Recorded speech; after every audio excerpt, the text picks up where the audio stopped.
हाय दोस्तों, जैसा कि इससे पहले हम कंप्यूटर के बारे में यहाँ पे बता रहे हैं। तो इससे पहले हम कंप्यूटर के पार्ट वन में बताए हुए थे कि कंप्यूटर से आखिर क्वेश्चंस कहाँ कहाँ आता है, जो कंप्यूटर क्यों जरूरी है। तो हम बताए थे कि आप सरकारी जॉब कर रहे हैं, प्राइवेट जॉब कर रहे हैं, जहाँ पे कंप्यूटर है जो यूज हो रहा है, वहाँ पे कंप्यूटर से क्वेश्चन आ सकता है। तो आप समझ सकते हैं कि कंप्यूटर हर क्षेत्र में आज यूज होता है। तो हम ये जो सीरीज है इसको आगे बढ़ाते हुए आज पार्ट टू लाया है। यहाँ पे हम कंप्यूटर में आपको पार्ट के बारे में इंट्रोडक्शन कराएंगे कि कौन सा पार्ट है, किसको क्या कहा जाता है, आखिर इसका उपयोग क्यों किया जाता है, किस प्रकार से। तो यहाँ पे हम बताएंगे। तो सबसे पहले यहाँ पे बात कर लेते हैं। कंप्यूटर मंत्र आपके लिए लेके आए, ठीक है। ऐसा मंत्र मारिएगा कि एग्जाम में आपको कंप्यूटर से प्रश्न छूटेगा ही नहीं। ये 100% गारंटी कहते हैं, ठीक है। सिर्फ इसको आप पढ़ते जाइए।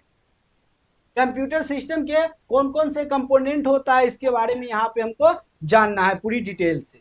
तो सबसे पहले हम बात कर लेते हैं कंप्यूटर सिस्टम में कौन कौन से कंपोनेंट होता है इसके बारे में पहले समझ जाते हैं, ठीक है। तो हम यहाँ पे बात करते हैं। तो देखिए, जो हमारे कंप्यूटर सिस्टम होता है वो किस बेस पे काम करता है, पहले ये समझ जाते हैं। तो इसमें बेस एक ही होता है, इनपुट होता है, प्रोसेसिंग होता है और आउटपुट होता है। डाटा लिया, ठीक है। यहाँ पे सीपीयू है, सीपीयू सेंट्रल प्रोसेसिंग यूनिट, और ये प्रोसेस करके आउटपुट के रूप में हमको क्या देता है, रिजल्ट दे देता है। क्या देता है, रिजल्ट देता है। अब हम आपको बताते हैं। आप क्या करते हैं कंप्यूटर में, कैलकुलेटर बाय द वे, बहुत ही सिंपल हम बता रहे हैं। कैलकुलेटर आप ओपन किए हैं, तो वहां पे आप लिखिएगा 4 × 5, तब तो आएगा 20, अपने आप तो नहीं आएगा। तो पहले हमसे क्या लिया, डाटा लिया। डाटा लेने के बाद वो कहाँ गया, सीपीयू में गया, ठीक है। ये है जो सीपीयू में गया, ये ब्लॉक डायग्राम है ऑफ कंप्यूटर का। सीपीयू में गया, यहाँ से कंट्रोल यूनिट है और अर्थमेटिक लॉजिक यूनिट है। ये है जो गुना करेगा, ठीक है, मेमोरी यूनिट। तो सीपीयू के अंदर ये तीनों होता है, इसको प्रोसेस करेगा, कंट्रोल करेगा, उसके बाद फिर से जाके आउटपुट के रूप में हमको रिजल्ट दे देगा। इतना प्रोसेस है जो आपका कंप्यूटर में होता है, उसके बाद ही रिजल्ट होता है। तो सबसे पहले इनपुट के रूप में आया, सेंट्रल प्रोसेसिंग यूनिट को उस पर काम हुआ, उसके बाद आउटपुट के रूप में फिर से यह है जो निकल गया, ठीक है। अब इनपुट क्या होता है, आउटपुट क्या होता है, ये इसके बारे में हम लोग जानते हैं, ठीक है। तो सबसे पहले कहा, यहाँ पे जान जाते हैं इनपुट डिवाइस। एक होता है इनपुट डिवाइस और एक होता है इनपुट डाटा। दोनों में फर्क क्या है आप समझिएगा। इनपुट डिवाइस और इनपुट डाटा में फर्क क्या है, आप किसी को इसमें है जो कहीं पे उलझा सकते हैं बोले तो, या आपसे किसी प्रकार के क्वेश्चन में आपको उलझा सकता है। तो देखिए, इनपुट डिवाइस एक ऐसा डिवाइस होता है, इनपुट एक डिवाइस होता है, एक मशीन होता है जिसके जरिए दिया जाता है। अब देखिए, आप यहाँ पे आप है जो कीबोर्ड, ठीक है। एक कीबोर्ड ले लिए, ठीक है। कीबोर्ड के माध्यम से आप लिखिएगा 4 × 5। तो ये लिखे किसके माध्यम से, कीबोर्ड के। तो कीबोर्ड के माध्यम से लिखे तो ये क्या हो गया, इनपुट डिवाइस हो गया, इनपुट डिवाइस हो गया, ठीक है। और ये जो डाटा दिए, ये इनपुट इनपुट क्या हो जाएगा, इनपुट डाटा हो गया। क्या हो गया, डाटा हो गया। तो 5 × 20, ये हमको आउटपुट डाटा हो गया। क्या हो गया, आउटपुट डाटा। क्या हो गया, आउटपुट डाटा हो गया। बट जो हम यहाँ पे लिखते हैं जो किस चीज में दिखाई देगा, डिस्प्ले में दिखाई देगा, मॉनिटर में दिखाई देगा, ठीक है। यहाँ पे मॉनिटर में दिखाई देगा। तो मॉनिटर एक क्या हो गया, आउटपुट डिवाइस हो गया। क्या हो गया, आउटपुट डिवाइस हो गया। तो यहाँ पे आपको समझ में आ गया होगा कि इनपुट डिवाइस क्या है, आउटपुट डिवाइस क्या है, इनपुट डाटा क्या है और आउटपुट डाटा क्या है। ये दिखाई यहाँ देगा 4 × 5 और बराबर 20। यहाँ पे क्या दिखाई दिया, तो ये क्या हो गया, आउटपुट डिवाइस ये हो गया जिसमें दिखाई देगा, जो दिखाई देगा वो डाटा हो गया, ठीक है। डाटा एक सॉफ्ट कॉपी के रूप में होता है, ठीक है। डिवाइस एक हार्ड के रूप में होता है, ठीक। तो अब हम लोग बात करते हैं, आते हैं यहाँ पे इसका डिफिनीशन की ओर। इनपुट डिवाइस क्या होता है, इनपुट डिवाइस वे डिवाइस होता है जो हमारे निर्देश या आदेशों को कंप्यूटर के मस्तिष्क, बोले तो सीपीयू, कहाँ, सीपीयू तक पहुंचाता है। इनपुट डिवाइस कई प्रकार के होते हैं जो निम्नलिखित है। पहला हो गया keyboard, mouse, screen touch, digital camera, scanner, QR code. अब इसके बारे में हम समझते हैं। कीबोर्ड तो अभी हम बताया जिसके माध्यम से हम टाइप करेंगे, टाइप करने के बाद अंदर चला जाएगा। अब गौर से देखिएगा। उसके बाद माउस, आप माउस माउस इसको कहते हैं, ठीक है, इसको कहते हैं माउस। माउस है, इससे आप क्या करते हैं, इसको ऐसे ऐसे स्क्रॉल करते हैं, तो इसमें क्या है, इसके माध्यम से वायर के माध्यम से डाटा जाता है और दिखाई देता है डिस्प्ले पे जो क्या काम हो रहा है, ठीक है। तो ये इनपुट डिवाइस हो गया। अब इस यहाँ पे टच स्क्रीन, जैसे यहाँ पे हम आपको डिजिटल बोर्ड पे हम यहाँ पे पढ़ा रहे हैं, तो ये टच स्क्रीन है। टच स्क्रीन के माध्यम से क्या होता है, अंदर ये जा रहा है डाटा। जो आप मोबाइल चला रहे हैं तो मोबाइल में क्या होता है, उस पर टच करते हैं तो टच से क्या होता है, अंदर डाटा जाता है। तो ये आपको समझ में आ गया होगा। डिजिटल कैमरा, डिजिटल कैमरा देखिए, पेन है, पेन में कैमरा लगा हुआ है, या हम यहाँ पे खड़े हैं, वीडियो रिकॉर्डिंग हो रहा है, तो रिकॉर्डिंग आप देख रहे हैं ना, तो देख रहे हैं हम यहाँ पे खड़े हैं और कैमरा के माध्यम से रिकॉर्डिंग हो रहा है, वो आपके पास जा रहा है। तो कैमरा हमको क्या कर रहा है, इनपुट कर रहा है, अपने अंदर ले जा रहा है मेरा पिक्चर का, ठीक है। तो वो इनपुट डिवाइस हो गया। अब मेरा पिक्चर जो ले जा रहा है वो इनपुट डाटा हो गया। क्या हो गया, डाटा हो गया। उसके बाद QR, यहाँ पे बार कोड रीडर, स्कैनर पहले समझ जाते हैं। स्कैनर जैसा कि यदि आप कभी भी फोटो से फोटो बनवाने गए होंगे दुकान पे, साइबर कैफे पे, ठीक है, जो ऑनलाइन का दुकान है वहां पे, तो ऑनलाइन के दुकान पे आप फोटो से फोटो गए बनवाने, तो वो क्या है, प्रिंटर में रखते हैं। तो देखिए पहले आता था प्रिंटर अलग और स्कैनर अलग, बट आप प्रिंटर में ही स्कैनर भी रहता है, बोले तो इनपुट और आउटपुट दोनों रहता है डिवाइस, ठीक है। तो यहाँ पे वो स्कैनर से अंदर रख लिया, तो वो एक इनपुट डिवाइस हो गया।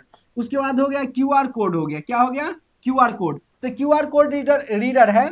जैसे कि आप मॉल में जाते हैं, कहाँ जाते हैं, मॉल में, मॉल में जाते हैं तो सामान खरीदते हैं, कपड़ा, तो कपड़ा पे जो टैग लगा हुआ रहता है, QR कोड से उसको रीड करता है, तो उससे क्या होता है, अंदर जाता है। तो यहाँ तक आपको इनपुट डिवाइस के बारे में समझ गए होंगे कि इनपुट डिवाइस क्या है, ठीक है। इसके बारे में आप अच्छे तरीका से समझ गए कि इनपुट डिवाइस आखिर ये सब है, ठीक है। इसके बारे में यहाँ से है। आप दो इनपुट डिवाइस के नाम है जो टाइप कर दीजिएगा, ठीक है।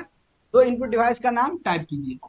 चलिए अब हम लोग बात करते हैं CPU के बारे में, ठीक है। जैसे कि हम डायलॉग यहाँ पे जो ब्लॉक्स बनाए थे उसमें बताए थे कि यहाँ से इनपुट गया, इनपुट हो गया, फिर क्या हो गया, प्रोसेस हो गया, फिर आउटपुट हो गया। तो इनपुट के बारे में देख लिया, प्रोसेस के बारे में देखेंगे जिसका नाम है CPU। CPU का पूरा नाम, आप किसी भी एग्जाम में जाते हैं तो आपसे पूछेगा कि CPU का पूरा नाम क्या होता है। तो CPU का पूरा नाम क्या होता है, आइए देखते हैं। सेंट्रल प्रोसेसिंग यूनिट होता है। क्या होता है, सेंट्रल प्रोसेसिंग यूनिट।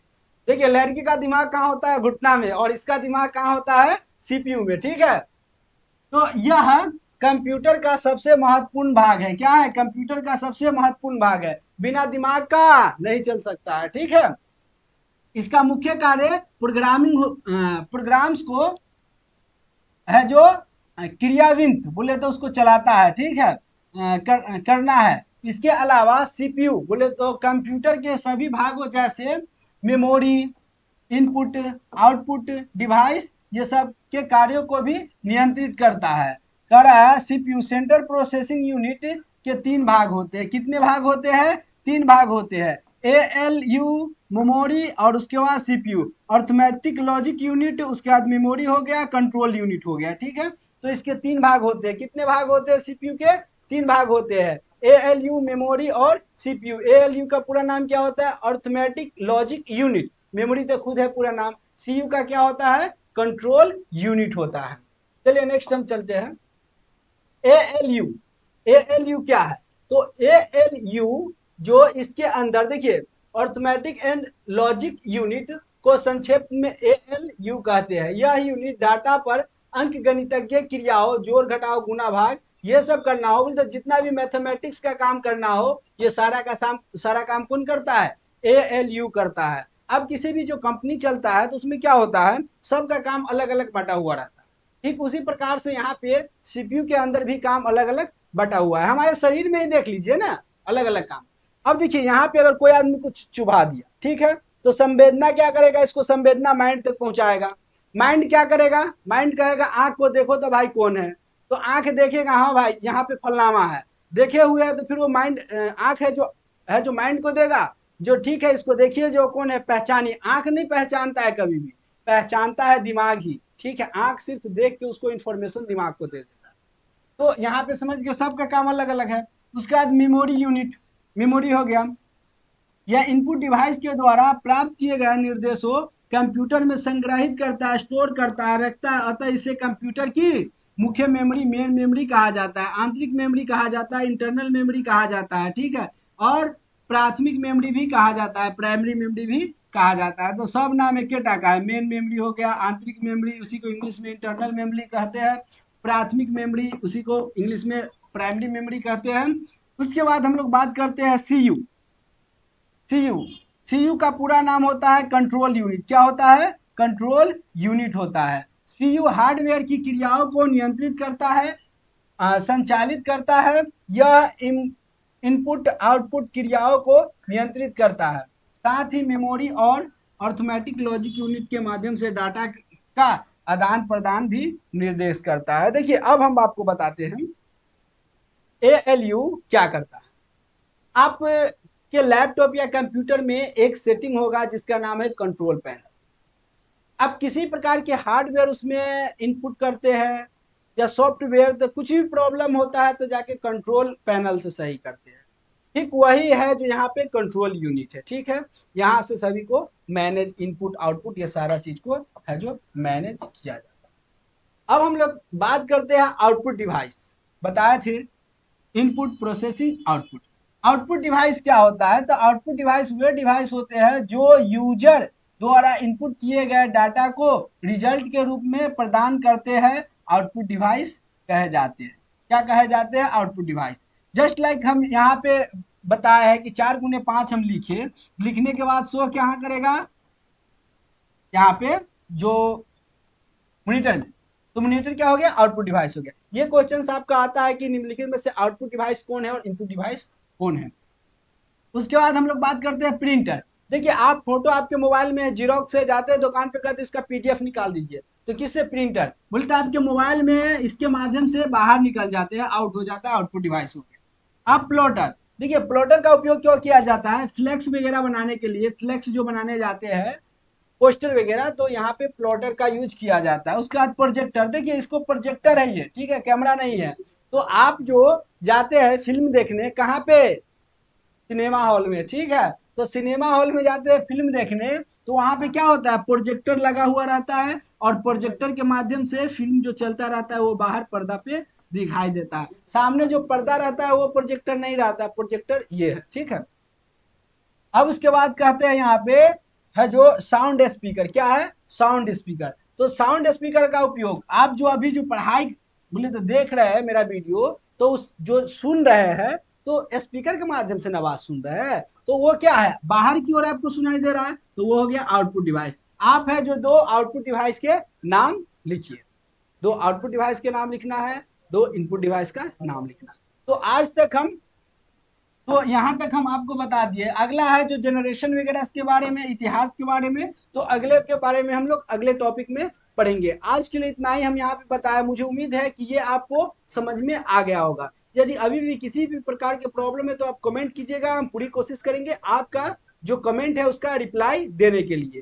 तो उम्मीद करते हैं कि ये वीडियो आपको समझ में आ गया होगा। तो मैं सुजीत लेता हूँ अलविदा, फिर मिलते हैं नेक्स्ट वीडियो में।